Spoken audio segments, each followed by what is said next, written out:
And of course, we are going straight to another sport gaining dominance in Nigeria and, of course, in Africa. And don't forget, it is all about what one man did in Namibia. Talking about the world of squash. And Onaopemipo was, brilliant in his PSA title chase as he won his first PSA right there in Namibia. And guess what? We had to tell him, bring the trophy back home. If you don't bring the trophy back home, stay there. But we're joking right away. He joins us live in the studio this morning talking about Adegoke Onaopemipo. Good morning to you, Adegoke. Good to have you join us this morning. Good morning. I'm glad to be here. All right. What a journey it was for you in Namibia. I mean, champion of the Squash Open. It was a fantastic one for you, your first PSA title. How did it feel for you? It feels really good winning my first title in Namibia and setting a record, being the first Nigerian to win a PSA title in the world. And then with that, I want to break my own title by winning more titles. All right, we know one thing about the sport. First of all, you are Nigeria's most ranked player in the world of squash. And one thing that is challenging for squash players is fundings to go for international events. I mean, when you saw this event, how were you able to, go past the hurdles and then attend the event in Namibia? It was not an easy run. I had to sacrifice some of my cash prizes. I had to speak to some of the stakeholders in squash, the squash enthusiasts, and then with the love of the game and the love of them towards me, I was able to raise the funds for my ticket and then my accommodations, and then which made me feel really good, and then gave me the opportunity to win my title. All right, before we go further, let's enjoy some highlights. The winning match for Onaopemipo right there in Namibia. Safety-led call there. Once again, consistency. I think if Damien Groenewald loses this and he looks back, the fact that he put his tournament in the hands of the umpire is something that he's going to rue, because that was a risk that he didn't have to take. Yeah, often these players can just use the advantage and are better off playing the ball. Yeah, the ball just coming out towards Adegoke. Potentially another nervous mistake. Yeah, too much balls. Damien looking to come back here. Yeah, 8-10 now the score. Still 2 match balls, and Damien fighting his way back, but every ball, every point is a risk, because if he loses it, he loses the tournament. Drop attempt once again. Now playing a lot lower risk. And no big mistake there by Adegoke. It was actually a very good lob, but he saw the opportunity to kill it into that right-hand front corner. Tried to take it. Only 1 point here for Damien to actually equalize and go into a tie break. Wow, this is just fantastic squash. The crowd and everyone being treated to an amazing game of squash here. Let's see what happens. One of those games that you actually don't want to see a loser, but unfortunately there has to be one, because these two gentlemen have entertained us fantastically during this final.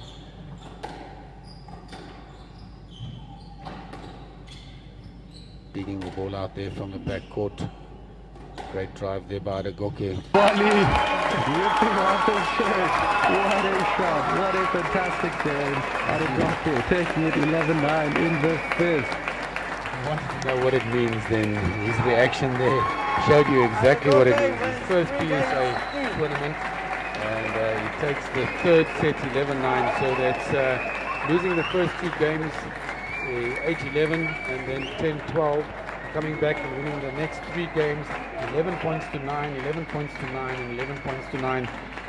I know from a PSA player's perspective, I think this is a dream for Namibia to have a final to a tournament like this, our first PSA tournament, and to see 2 great players like this going. Fantastic adrenaline rush in football. That would have been a yellow card for taking off your shirt, but of course this is squash. By the way, we are being joined with Onaopemipo, the squash champion at the PSA Open in Namibia. I mean, what was the inspiration behind that celebration after defeating your opponent there? It was a very deep celebration, which I having at the back of my mind, to do. And then actually I wanted to tear my shirt up, but unfortunately, You wanted to tear your shirt. unfortunately, he didn't want to tear, and then I was like, why? So I had to just put it up. But towards the end of the game, I was up. I was up 10-7, and then I found myself him getting closer till it got to 8-10. At the point, I played a certain shot, which got me loose, and then I played the ball to the 10. At the back of my mind, I was like, damn, hope this guy won't catch up, because it's not an easy one. He's a very fantastic player. I should give him the chance to come back, because it will be a battle. And then I just had to take my chance at the last point, and then, which means the celebration was genuine. Yeah. All right. Now, mentally in that particular game, you lost your first 2 sets. I mean, coming back to win the next 2 sets, mentally for players in the world, I mean, how were you able to just overturn that? I mean, you lost your first 2 sets and you came back to win your next 2 sets. What did you tell yourself? What was the motivating factor towards doing that and then eventually winning? I said to myself, I just want to go there, do my best, and then I must say to the players that went for me, my fellow Nigerian players, the likes of Gabriel, Samuel, and Farouk, they said to me, it's not over until it's over, which I also have that mentality. As a Nigerian, we don't give up till the last breath. So they told me I can do this, and then I know I can. So I had to try all my best, and make sure the guy does not go ahead of me. All right, let's look at the development of squash in Nigeria. I mean, you spoke about the issues of not getting enough funding to attend events and how you were able to raise funds towards attending this event to further boost your rankings at the world stage. There are many of Adegoke or people who are in squash but do not have these opportunities. What do you think the Federation can do better to ensure that players attend international events? It's just to take us out, showcase us, and speak to the ministry, because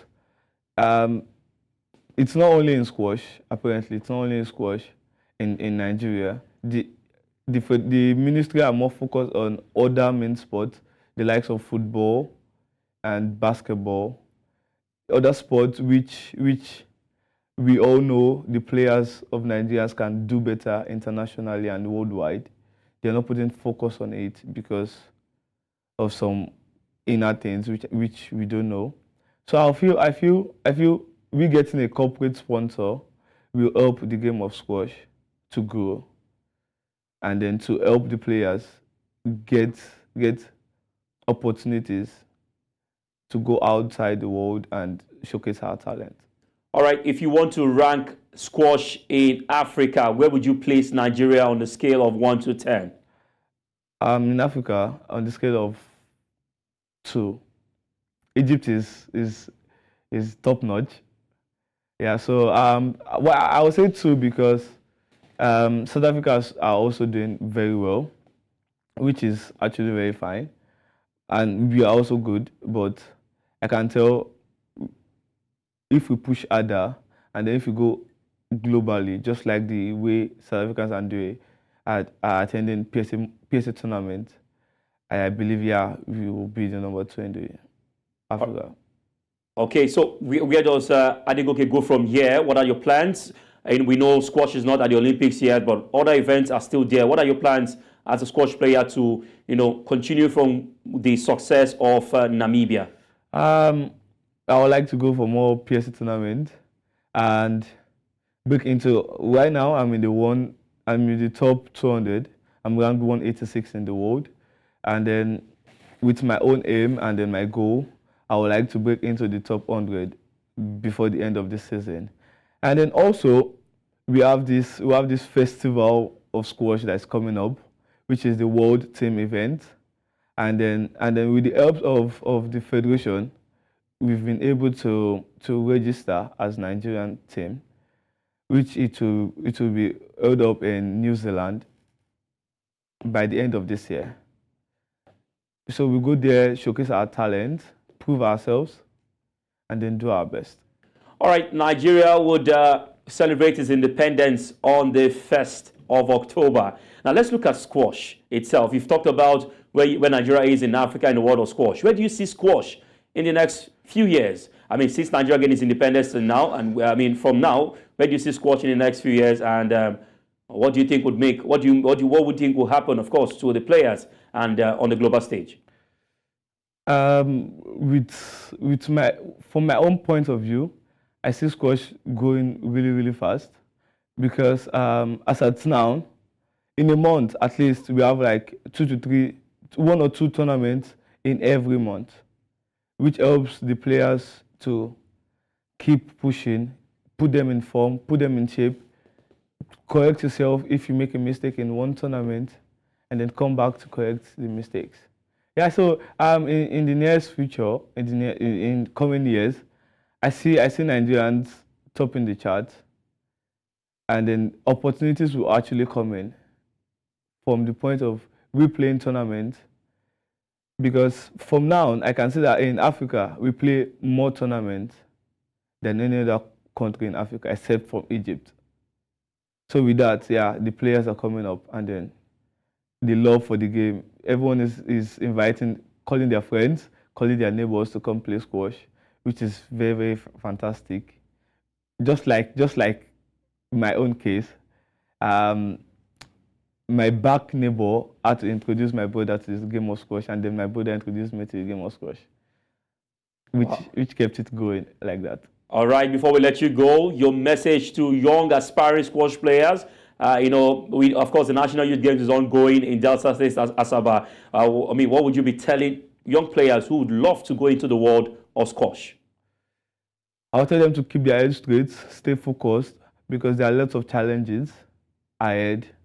Financially, that's the main part. Financially, you get distracted because you're not getting, you're spending more than what you're earning. If I'm to look at it, I've spent more than I've earned this year so far. Wow. All right. Thank you very much, Adegoke Onaopemipo, for joining us this morning to talk about your triumph in Namibia. Thank you very much for having me.